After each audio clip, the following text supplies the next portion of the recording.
ಈ ದುಡ್ಡೆಲ್ಲ ಅಸ್ಸಾಂಗೆ ಚುನಾವಣೆಗೆ ಹೋಗಕ್ಕೆ ಫಿಕ್ಸ್ ಆಗಿದೆ. ಕೇರಳ ಹತ್ರ ಇದೆಯಲ್ಲ, ಇಲ್ಲೇ ಅದನ್ನೇನು ಲಾರಿಯಲ್ಲೇ ಮಾಡಿ ಕಳಿಸ್ಬಿಡ್ಬೋದು. ಲಾರಿಯಲ್ಲಿ ಪಕ್ಕದಲ್ಲಿ ಅಸ್ಸಾಂಗೆ ಹೋಗಕ್ ಸ್ವಲ್ಪ ದೂರ ಇದೆ, ಅದಕ್ಕೆ ಅಸ್ಸಾಂದು ರೆಡಿ ಮಾಡಿದ್ದಾರೆ. ಕೇರಳಗೆ ಲಾರಿಯಲ್ಲೇ ಕಳಿಸ್ಕೊಡ್ತಾರೆ. ಒಟ್ನಲ್ಲಿ ಈ ದುಡ್ಡೆಲ್ಲ ಈ ಮದ್ಯದ ಲಾಬಿ ದುಡ್ಡೇನಿದೆ ಅಷ್ಟು ಪೂರ್ತಿ ಈ ರಾಜ್ಯಗಳ ಚುನಾವಣೆಗೆ ಹೋಗೋ ಅಂತದಕ್ಕೆ ಆಗ್ಲೇ ತಯಾರಾಗಿ ಬಸ್ಸನ್ನು ನಿಂತಿದೆ, ಫ್ಲೈಟನ್ನು ನಿಂತಿದೆ. ಕೇಂದ್ರ ಸರ್ಕಾರವನ್ನ ತೆಗಳಿಕೆ ಮಾಡುವಂತ ಈ ತರದ ಒಂದು ಹೇಳಿಕೆಗಳು ಏನಿದೆ ಅದನ್ನ ತಾವು ದಯವಿಟ್ಟು ಓದಬಾರ್ದು. ಯಾಕೆಂದ್ರೆ ರಾಜ್ಯ ಸರ್ಕಾರ ತಪ್ಪು ದಾರಿಗೆ ಹೋಗ್ತಾ ಇದೆ.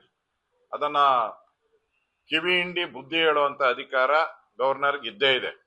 ಅದರಿಂದ ಅವ್ರಿಗೆ ಕಿವಿ ಹಿಂಡಿ ಬುದ್ಧಿ ಹೇಳಿ ಸರಿಯಾದ ಮಾರ್ಗದಲ್ಲಿ ಹೋಗುವಂತದ್ಕೆ ಗವರ್ನರ್ ಅವರು ಅವ್ರಿಗೆ ಕ್ಲಾಸ್ ತಗೊಬೇಕು ಅನ್ನೋದು ನಾನು ವಿನಂತಿಯನ್ನ ಮಾಡ್ತೀನಿ.